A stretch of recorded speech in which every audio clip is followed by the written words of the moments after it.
Growing up, I have always had a state of awareness that I, as a black man, would need to tread lightly around some white men and women.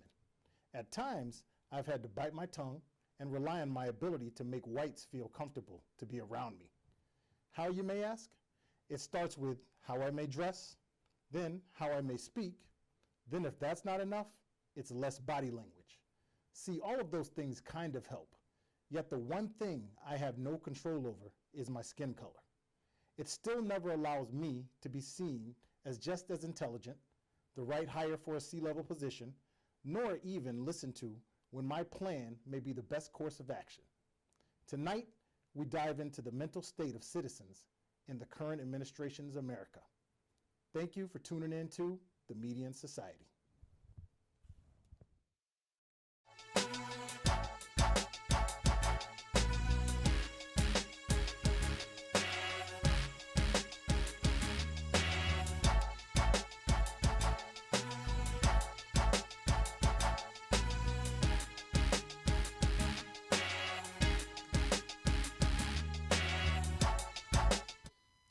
Welcome and thank you for tuning in to the first premiere episode of the Median Society. Tonight, you will experience and learn from Nicole Sylvas about mental health. We will talk about, in this first episode, will be more or less mental health and how do we pick up the pieces after this first election. In regards to the second episode next week, you'll actually hear more about mental health and its effect and the stigma it has on black culture. Thank you so much for tuning in. And tonight, if you want to actually discuss what we're talking about during this episode, we'll have people manning the desk, and feel free to, at any time, type your questions, and we'll get to them as soon as we possibly can. You can reach us at KA Middle Society on Facebook and on Twitter at Society Median. And when it comes to YouTube, just type in the Median Society. Thank you so much. And let's get started on the Median Society tonight. Oh man, I tell you, it's been a very productive set of weeks when it comes to this election. We've seen quite a bit of changes from the president himself as to not wanting to concede and now somewhat conceding and back and forth. And what do you say? What do you say, Ken? What do you think about it? Man, it's been a pretty much a roller coaster. It's been everything from I'm not conceding and all the things that are peeling off from that to, okay, I'm kind of going to because I'm running out of options. I have lost pretty much all of my lawsuits in every state I filed them in. And there's really not much else he can do. The courts are obviously not having any of it, and basically the dominoes are just falling around him, and there's nothing else he can do. I mean, they're even building the inauguration stage in front of the White House right now. So it's like, dude, yeah, guess what? Moving trucks coming in. You know, what's interesting about it also is the factor that we're in an era now where this linger in this transition has started to wear on people's minds. And I mean, it's so suiting for tonight's show and episode of mental health, because we have to start moving on. And we're at a stage now where it's time to heal. About a week or so ago, we actually had opportunity to speak with Nicole Sylvas, and she helped us through a lot of the process of what steps it'll take for us to heal. Yeah. And it was a good, wholesome, just a lot of information that we wanted to share with you guys, and we really just want you to be a part of it. So without further ado, let's take a look at what Nicole said in regards to healing and picking up the pieces. I think that because of this presidency, as a nation, we're kind of forced now to kind of look at our relationships, our neighbors, our friends, our family, and really assess if we want to continue to ignore what we now know are the thoughts of those around us. I think now people are, since the probably a little bit before the election and definitely now, I think people are choosing to kind of stay to themselves more and observe those in their space, and look at things more closely. It's been traumatic the past 4 years. And not being able to trust the person next to you and know and feel that you know how they feel about you in their core, um, and kind of navigating through that while still maintaining some semblance of normalcy. It's we're off kilter now, and so we're having to find a way to move on, to heal, but still be respectful of each other. And now is the time to start listening to each other. We have to be okay with hearing from our friends and our family, our coworkers, that that hurt me, that was offensive to me, and being able to hear why those things are offensive and hurtful. We just have to start to listen and communicate with each other. Now, Nicole, I have a quick question to for that. Um, as you see people's, for lack of a better term, their true selves when Trump came to office and they basically let their racism show. Hmm. Um, when is it time to like forgive those people, or do you just think that just avoiding them because you've seen them and you've seen how they are? Is there a point where you can think, oh, they're learning, or are they just hiding and waiting for the next opportunity? One of the things that's going to be key to that and navigating through that is, you know, bringing the conversation to the forefront. Once you've identified that something was a trigger for you or has made you uncomfortable on both ends, from both sides. Once you've identified that and you start the conversation, we have to start with a conversation. We can't be defensive right out the gate. And once you start that conversation, both parties have to agree that it's going to be uncomfortable. It's not going to be pleasant. That conversation is not going to be pleasant, and you have to kind of be okay with that. And once you've done that, you're going to use that conversation to move forward. It won't be solved in one conversation. It's not going to be solved in one post or comment on a Facebook post. That Right. just isn't going to happen. Yeah. And you will never get anything resolved on Facebook. No. People think they will, but it just doesn't happen. Dude. Because I can remember when we had President Obama, and all the way up Mhm. until this point with President Trump, we went through an era where there was people feeling like we were moving away from racism. But Yeah. I think most African Americans never felt that we truly were without racism in America. We just felt like it was more or less being hidden. And then when President Trump came aboard, he just basically exploded it and allowed people that were hiding it and suppressing it in, they were just, they felt free to say what they wanted. Yeah, I can absolutely understand that. Uh, where with Obama, you had little fits and spurts of it. You didn't have like it every day, all in your face, all the time. But with Trump, it seems like it was almost a daily, if not a weekly affair. Every time you turn on the news, every time you go onto social media, it was there. And as the years rolled on, it seemed to get worse. It seemed to be more prevalent. It seemed to be more there and more in your face. So I would definitely agree with that. It felt like, as far as the exposure, that it definitely moved backwards under his reign, I guess. Oh, absolutely. I would Yeah. definitely agree with that. So, I mean, during Nicole, she had like Hmm. definite words for us. So let's take a Yeah. listen into Yeah. what she was saying. It's to acknowledge that, kind of to go back with what you said about you felt like we kind of went backwards. That could be the case if, I guess you have to know what gauge you're using to determine what progress means for us. What does that look like for the general non-white person? What does that look like? What does progress look like? Because when we have these conversations, one of the things that I hear a lot is, well, you know, we just need to move on. Let's move forward. Why can't you get over it? It's 2020. You had a black president. What more do you want?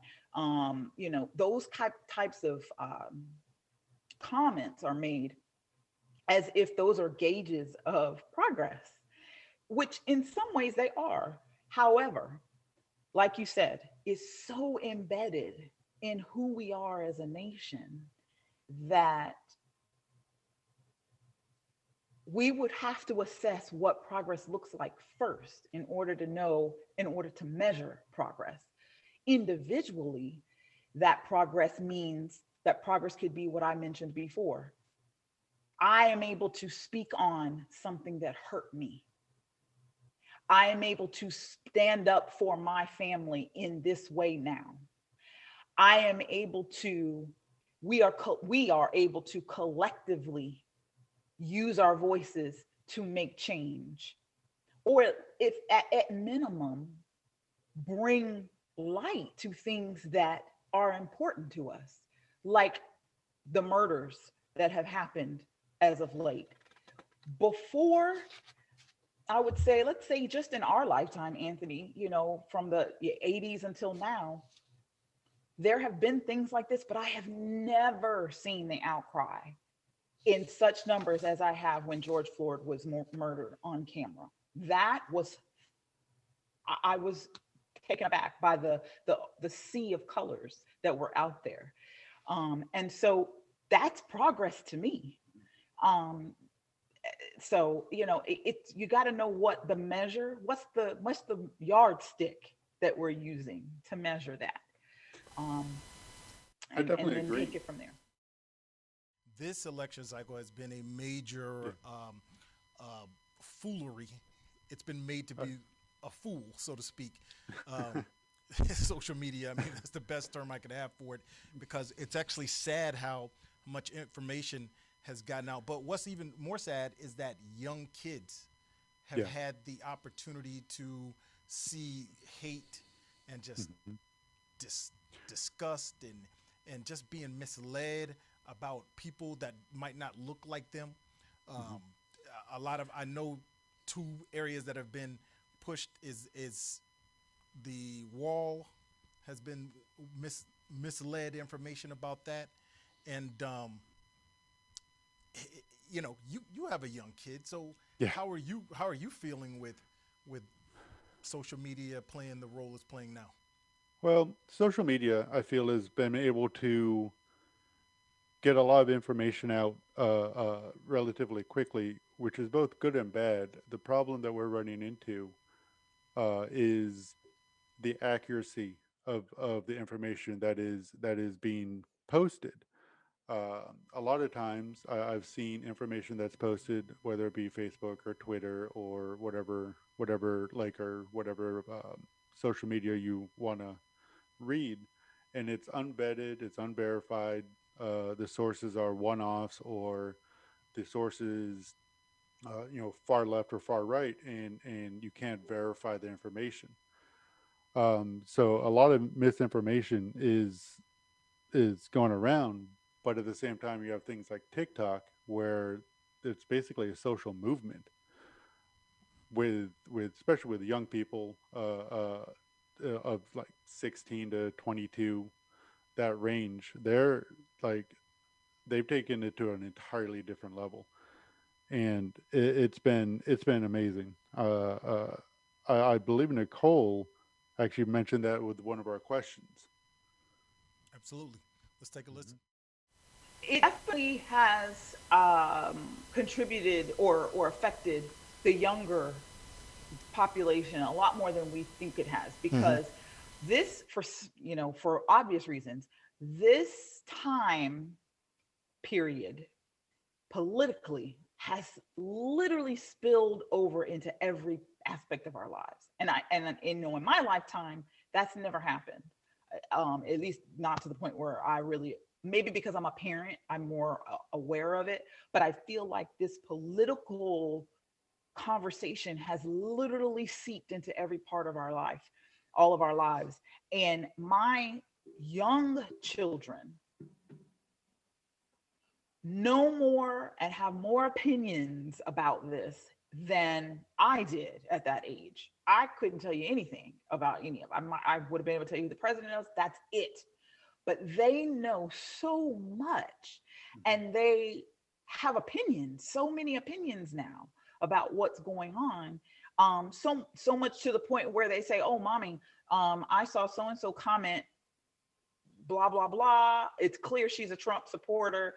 I can't be friends with her anymore." Or my teacher um stopped us from talking about, so she must have believed this, she must believe this and that. Or my teacher wore a shirt today that had Black Lives Matter on it. Oh my gosh. Those kinds of things, that's unprecedented. And they're affected in so many ways. And social media, the whole cancel culture, if somebody says or does something and you're canceled, that's social media. And I believe that it's a good thing and a bad thing. When we moved on in our interview with her, we spoke about cancel culture, and how in this presidency, I would say it started back more or less back with the Obama's period, but it just became more prominent during this period with the whole cancel culture. Something I had said in that interview is that I felt like it's really bad. Cancel culture to me is bad because it doesn't ever give the person the opportunity to say that they've changed. When you pull up something from 20 years old, or let's say 18 years old, let's say even before that, 16 years old, they don't tend to have all their scruples to make the best decision. But when they get older, they look back at their younger self and they say, you know what, that really wasn't right, and I shouldn't have done that. And Nicole really gave us a good analysis and thought process on how we should think about cancel culture. Let's take a listen to what she says. We live in America. You can look left, right, frontwards, and backwards and find a non-white person who has had a racist thought, or used used a derogatory term, or said something in their lifetime, or heard it around them and felt a certain type of way about it, because we live in America. So for us to hold someone accountable for the culture that we live in America. The foundation of America is racist. We can't hold people accountable to that, something they said 10 years ago, 12 years ago. And because that, in that case, everybody will be canceled, because we we would all be canceled. Like, it's like you just can't do it. If somebody followed me around all the time, I'd be canceled at some point, because where we live, it's where we live. It's the nature and what we live in. So you're right. That's unfair. But we can hold people accountable for what they say and call them out. I don't necessarily think people should lose their job. It depends on the type of job they have, or, but however, you are correct. It is unfair to just cancel someone because of someone dug up a video or a picture from 1982, where they wore an MC Hammer costume. You can't do it. But all of that, though, puts into light it gives our youth a vantage point that we didn't have. We didn't have it, because now things that are behind closed doors are no longer behind closed doors. Yeah, I mean, I don't want people to get the wrong idea that when we say cancel culture is bad, we're not talking about people like that have committed some type of crime towards women or children. Right. That I have my thoughts on that. And it's not for me to give my thoughts on that per se, but for the most part, we're talking about people that have just made general mistakes, and they really shouldn't just be outcast or thrown aside just because they've made those mistakes. Yeah, I think a good example of that would be the Ralph Northam thing. Absolutely. Where it was the blackface back when he was in It was either late high school, early college, and he learned from it. And since then, he has been a huge advocate for the black community and minorities as a whole. Yep. And it's obvious that he learned either from that or along his path to where he is now that that was wrong. Exactly. So And so that's all we can ask for mhm. is that people Yeah. do try to change, you Hmm. know. However, let's move right along. Hmm. Uh, One of the other things, topics that was very important to us during the interview was getting that feeling that sometimes your neighbors or Hmm. friends that you thought were friends, Yeah. you know, and do you remember what she was telling us? Yeah. So I had asked, how do you know when to salvage a relationship? How do you know when it's gone past the point of being able to be salvaged? And she had mentioned a couple of points where it was, you want to communicate, you want to talk, and you want to listen to each other. And she had a lot of really good ideas about how to bring that about. And I would love to have her explain it more. Yep, let's let her share. Coping with the like somebody who you've known for like a long time, who you finally saw what their actual true opinion was. How do you go about either healing or determining that this isn't worth salvaging? Once you have revealed to them how what they did or said affected you Mm-hmm. and how they respond to that, if they listen to defend instead of listening to learn, you will know that very quickly. Okay. You will know that very, very quickly because a person who is listening to defend, it will always be about you are the problem. You need to change. You don't know what you're talking about. You. Gotcha. Gotcha. Okay, so they take no fault and Right, they only give it back to you. right, Gotcha. Okay. right. That really taught me a lot. It showed me that I would need to listen more and look for keywords to find out if it's salvageable. And that's really the important thing, is because we do need to listen to each other. I think it's Absolutely. I think that's a big first step to coming together and starting the healing process. Yeah, I agree. There's so much actually, if we actually talk to each other and get to know each other, there's so much that's actually similar than apart.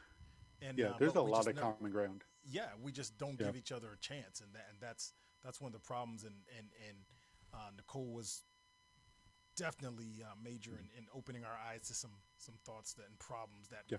we all face, and as Yeah. black, white, all the different cultures. Um, One of the things though that was interesting was we started speaking about the the after effects and Hmm.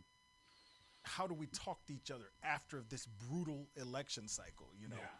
um, Yeah. especially as an African American, you start to realize like, okay, hey, there's a portion of white people that really are okay with him sparking up a lot of racial Hmm. tensions or bringing up the Proud Boys and Yep. a lot of white supremacy groups, so I remember talking to her and she gave us a good some good information on how to actually start talking to each Hmm. other again, especially Yep. after this.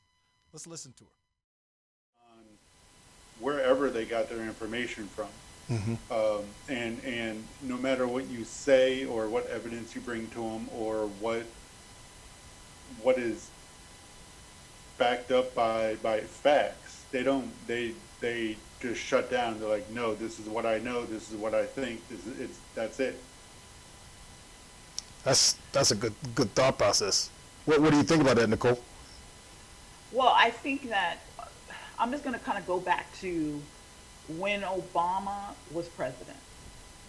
Oh, that's good times. That irked a large segment of society. Let's put it that way, a very large segment. But they had to kind of keep that to themselves and find a way to kind of deal with that or rebel against that in a more systemic way. Meaning they could, block his legislation if they were in the political arena, or you could just turn the channel, or every time you turned around, if there was something positive being said about Obama, you could turn it into something negative. Those were like passive aggressive ways to deal with that feeling of this black man in the White House, because it wasn't politically correct to express that disdain for the fact that there was a black man in the White House. During Trump's campaign and prior to his being elected to office, his entire marketing strategy was anti-Obama. That's how his basic entire his following was based on letting out the fact that you've been miserable for the past 8 years and you couldn't do anything about it. But you can now by voting for me. That was his marketing technique, and it worked. He was there to give America back to whoever and whatever that means. And that's why he won. Unfortunately, there would be no Trump had there not been an Obama. And that's just kind of how deep racism is in this country.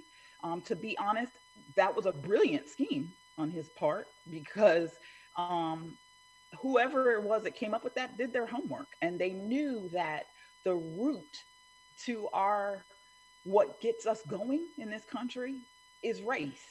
And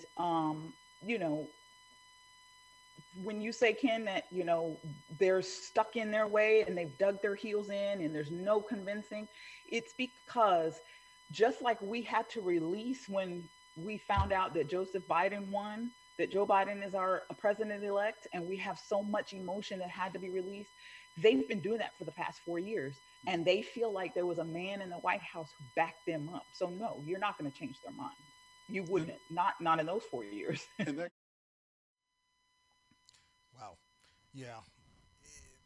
The answer to that is a large answer, kind of like what Nicole said. Yeah. But what's interesting about that, we have to really figure out where is the hate coming from. Okay. So I think between us as black people and others as white people or whatever, there's something that was in between them, whether it's family, whether it was taught since they were kids. Like you have a little kid, I have older kids. Yep. If you don't teach those kids racist ways from the get-go, they're most likely not going to come out that way. Exactly. You know. Yeah. No, I would agree with that 100%. We need to be able to have open and honest conversations with not only like our kids, but with other people as well, without fear of prejudice or anger, Yeah. but in like an open forum, like wherever you say isn't necessarily held against you, but treated as a fair and open question. Yeah. Like a learning experience. Kind of like what some of the colleges do with the safe spaces or whatever. Yeah, exactly like that. Yes. Yeah. So let's hear what Nicole was saying to us in our conversation. One of the things that's going to be key to that and navigating through that is, bringing the conversation to the forefront. Once you've identified that something was a trigger for you or has made you uncomfortable on both ends, from both sides. Once you've identified that and you start the conversation, we have to start with a conversation. You can't be defensive right out the gate. And once you start that conversation, both parties have to agree that it's going to be uncomfortable. It's not going to be pleasant. That conversation is not going to be pleasant, and you have to kind of be okay with that. And once you've done that, you're going to use that conversation to move forward. It won't be solved in one conversation. It's not going to be solved in one post or comment on a Facebook post. That just isn't going to happen. Yeah. And you will never get anything resolved on Facebook. People think they will, but it just doesn't happen.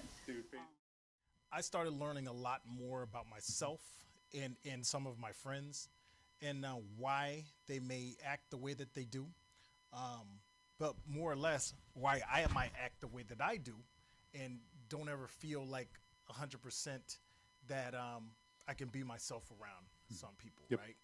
And one of the things that we went into was talking about accountability and microaggressions Hmm. that are that may come against us. Like I would say, some of my white friends don't even realize that they may say things, and Sure. that's why I might snap back at some of them because they Hmm. may say something that really is a microaggression, Hmm. and the reality of it is, at some point, do I need to hold them accountable, in which a lot of the times I do hold them accountable because I don't really think it's 100% my place to have to teach them how to Right. just be a good person or Right. to say things that are right. I mean, don't say things to me like, "Oh, your hair or you're different. You're a different kind of black person," Ooh. or you speak differently. Yeah. Oh, you sound just different. You sound more like a white person. That when they say these kind of statements, of course, it's going to annoy me. Of So that's course. why I snap back on them. Well, I can totally understand that. I mean, there has to be some form of accountability, whether it be a personal accountability to hold yourself to a higher standard and improve. Not you, but other folks trying to who do the microaggressions, who do Hmm. knowingly or unknowingly saying it. They need to Yeah, be conscious that it's of what they're saying. absolutely. So, I mean, we need to find a way to correct them and make them aware without being too, I don't know, aggressive. I don't know if that would be the correct wording, but you know what I mean. I get it. I get it. Hmm. Well, let's hear what Nicole was saying in regards to this. You probably you won't know until till you really get from that person that they're authentically themselves, that they're being organic with you, they're being genuine with you, that they are being empathetic. A person knows, Yeah. when that's happening. And you also know what triggers you. Hmm. There are little microaggressions that people use that will let you know where their mind really is.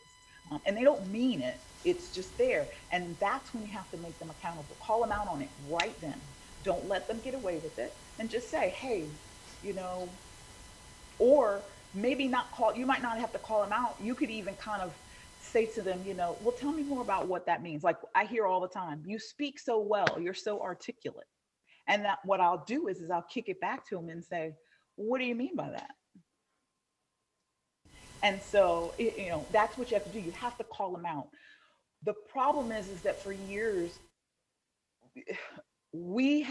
those on the receiving end have just dealt with it.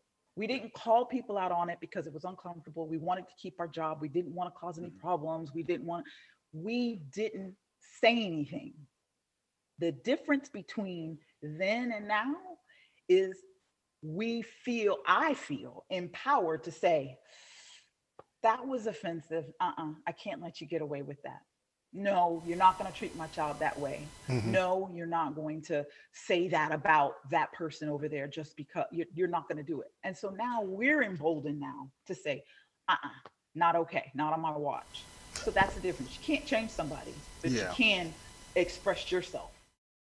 So I remember I was around some people, and I had a Kaepernick jersey on, the social justice one. And some people that I was around, they actually made comments to me about, wow, why are you wearing that guy? He doesn't respect our flag. He doesn't respect America. And I found that very disturbing and Hmm. interesting for them to even think that way, Yeah. especially from the perspective that one was actually Latino, and Hmm. the other one was a white guy. But they actually had this thought process that Kaepernick was doing what he did because he didn't love America or because he didn't respect America. And that was basically a bunch of hogwash. Hmm. He was Yeah. doing it because he wanted to bring awareness to Hmm. situations like Trayvon Martin. Hmm. And I remember like even with Trayvon Martin, I remember when LeBron James was on the Miami Heat and he got all of them to wear hoodies on a Hmm. picture and all of that, standing in solidarity with Yep. this young man that lost his life. And Yeah. all of this was culminating into what Kaepernick was taking his stand upon. Yeah. And it's just interesting that people want to associate him not loving his country because he wants America to treat its citizens better. That just makes no logical sense for these people to think that way. What do you think about that? I agree. I think what Kaepernick did was very gutsy, and I think that he has paid a heavy price for it. And it's sad, really, if you had a problem with Kaepernick, but you're okay with Kyle Rittenhouse. Yeah, That's the problem we're talking about. Where Kaepernick, all he did was kneel, and he was ostracized from the entire league. Kyle Rittenhouse went into a crowd and shot people, and people had a GoFundMe page to get him out of jail. yeah. Like, it boggles my mind. It just completely baffles me. Sadly, this is the nation that we live in, and Yeah. when you look at 71 million people Mhm. voted in Yeah. favor of continuing this whole racist thought Yeah. process, right? And Yep. they want that. I mean, they're still supporting this guy. Although I think some of them have peeled off and started to say, "Hey, listen, we got a new president. Yeah. Let's move forward." Yep.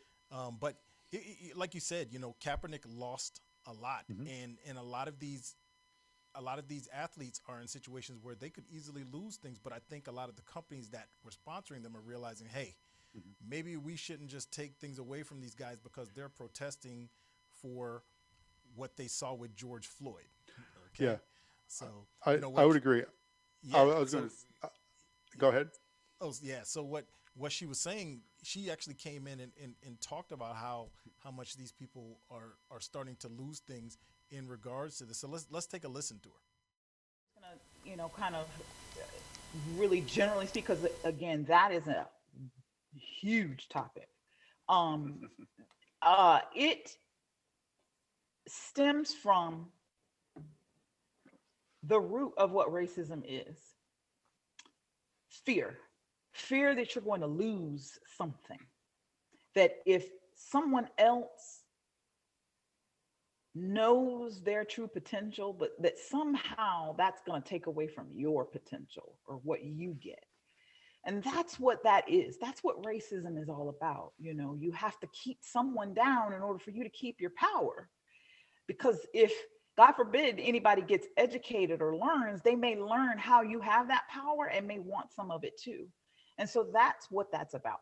So Mhm. when you have people who are saying, shut up and play, that is their gut reaction to, you're not doing what, you look like that, you're supposed to do this. You're not allowed to have a purpose other than that, holding that ball. You're not allowed to uh, get minds moving and thoughts provoked. You're not allowed to do that. And so it's a gut feeling to just go there and say, you're not allowed. Just stop it. And so the progress comes in. You can't change those people. What you can do is, like I said, speak your truth. Colin Kaepernick, LeBron James, all of those um, people who have a voice and they're going to use their platform to speak on certain things. The progress comes in when they're able to move the masses and get other young people to believe that you can just think outside of that box. You don't have to just play ball. And if you do play ball, you still can use your mind and have a purpose. And so that's the progress. The progress is about how we respond to the ignorance of shut up and play. Because I can't change the fact that you want me to shut up and play, but I can now do more with my thoughts other than just shut up and play. Whereas before, they did just play and not really say anything. Say, well, I got here. Let me just hold on to my little piece and keep it moving. Now it's, no, I'm not going to just shut up and play. I have something to say.